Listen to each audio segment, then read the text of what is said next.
Hi everybody, welcome back to Sound Approach. This is part 3 of 4 maybe of the HIFIMAN headphone discussion series. We are talking about the Arya Stealth headphones today. If you're noticing a theme from the last 3 videos, we are discussing HIFIMAN planar technology, their stealth technology.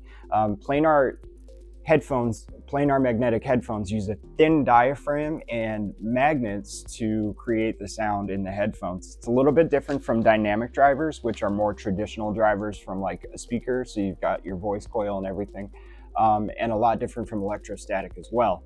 So you do have improved performance with planar over dynamic, and typically these types of headphones are more expensive. Now, the Arya Stealth headphones are currently $599, and those are on sale from, I want to say $15.99, but that doesn't sound right. But they are currently on sale and should be for the foreseeable future on our website at soundapproach.com. So I'm going to leave a link down below. You can check that out if you're interested in these after you hear what I'm going to say about them. So I really enjoyed the Arya. Compared to the other two, I think they're the best performing of the 3 that I have here on the web, that I have here on the shelf. As far as against all of the HIFIMAN products, they're probably somewhere right in the middle. I've listened to the HE1000 Stealth. I've listened to, the Unveiled as well, the audiophile. There are definitely some high performing headphones, and this is going to be somewhere in the middle between the Sundaras and the audiophile or the Unveiled. The Unveiled, yeah. It's hard to keep track of all the names. But here's what I like. The soundstage was fantastic. It was you had the largest soundstage of the 3 of these headphones on the Aryas. They were open with more 3-dimensionality and an immersion into the music. I got lost in the music when I was listening with these headphones. The other 2, I spent a lot of time going back and forth between different settings and testing them in different ways. But with the Aryas, once I plugged them in, especially to the EF499, I just listened and enjoyed it. And I got lost in the music for 2 hours after work ended. I spent 2 hours just listening to music. I downloaded Spotify, went through a bunch of different music, bunch of different playlists, and I had a really fun time with the Arya specifically. So it's one of those pairs of headphones that just makes you want to listen to music, which I find is like the biggest test for any piece of equipment. If I just want to keep listening to music and I get lost and I get distracted by it, and I'm not even thinking about a video or thinking about what I'm going to say or thinking about what I like about them or dislike, I think that's a really good test of whether or not it's a good piece. The only thing that I didn't really like was the way that the comfort was fine, but it was the way that the headphones adjust. I had a really tough time getting them to adjust properly. As you can see here, this slides up and down, and it's not very, so like you can see just the weight of the headphone kind of pulls it down a little bit. So I wasn't too excited about that.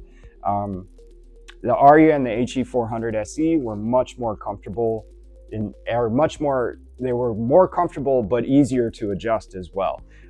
They weigh all about the same, so they're not painful or anything. They were just a little awkward. The audio though was simply extraordinary, and although it's more of a factor, 8D audio. Sorry, I got distracted. I didn't read the whole sentence. I listened to 8D audio on the Anandas and the Aryas, and the Anandas really opened up the sound stage, but the Aryas, increased it by double probably. It was so much larger. But like I described in the Arya video, 8D audio is annoying after like 5 minutes. Gives you a headache, and it's a gimmick. It's not real, it's just manipulated signal. So it's fun to try out and test and hear what a headphone is capable of, but it's not the end all. So it's not the solution to listening to music, that's for sure. You want to go with some kind of lossless signal like CDs or Room, something like that. However, One of the things that I noticed when I was testing was that I was taking the headphones on and off a lot, and sometimes the music would still be playing. What I've noticed with these open back headphone designs is that there's a lot of music that's playing outside. It's not isolated to you. So anybody who's in the room with you is going to be able to hear what you're listening to, especially if you're listening at a higher volume level. And that's the same with all three of these. So is that a bad feature? To some, maybe, yeah. I mean, if you wanted to listen to these in an office setting or something, they're probably not good for that. You'd want something with closed back or noise canceling, or, you wouldn't want it to be dispersing all around the room. It's not loud, but it is definitely noticeable and hearable. Anybody can hear it. So that's just another thing I wanted to point out. The Aryas had really quick response, low distortion at higher volumes. I think I turned it up to like 90% of its max volume on the EF499, and there was no distortion, no clipping, no anything. And that was at the high gain NOS setting. And these might be fine at low gain. I didn't test all of the gain settings, but they were perfectly fine without distortion at the highest gain setting. So no problems with that. I think overall the best feature was how dynamic and clear the vocals were. There was no sibilance, there was no at the end of every word or at the end of, the higher frequency kind of cymbal-y sounds like that. You didn't get the sibilance that I heard with, especially more on the HE400 SE. There was less sibilance than with the Aryas. Not a dramatic amount, but there was less. So it was definitely crisper and clearer and more dynamic, and every single instrument could be heard. You could define where the vocals were. The imaging was really good. The transparency was fantastic. I was really, really happy. There was one song, and I can't even remember what it was, but it was a live song, and I closed my eyes, and with the Aryas, I was so excited because it started to feel like I was sitting in like a coffee shop listening to somebody play the guitar. I think it was Grace Potter and the Nocturnals' Tiny Star Live, I think is the song. It sounded, I kind of started to feel, so that transparency, or that imaging transparency really started to make me feel when I closed my eyes that I was somewhere else listening to the music, which is definitely a great thing to happen.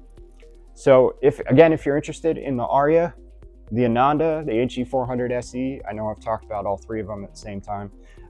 If you're interested, please check out our website, soundapproach.com. I'm going to leave a link down below for you to check these out specifically. Also leave a link for the EF499 amplifier. I didn't talk about it as much in this video, but I'm going to do another video, part 4, which is going to focus on the EF499. So stay tuned for that one. Thank you very much. Like and subscribe, and we will see you next time.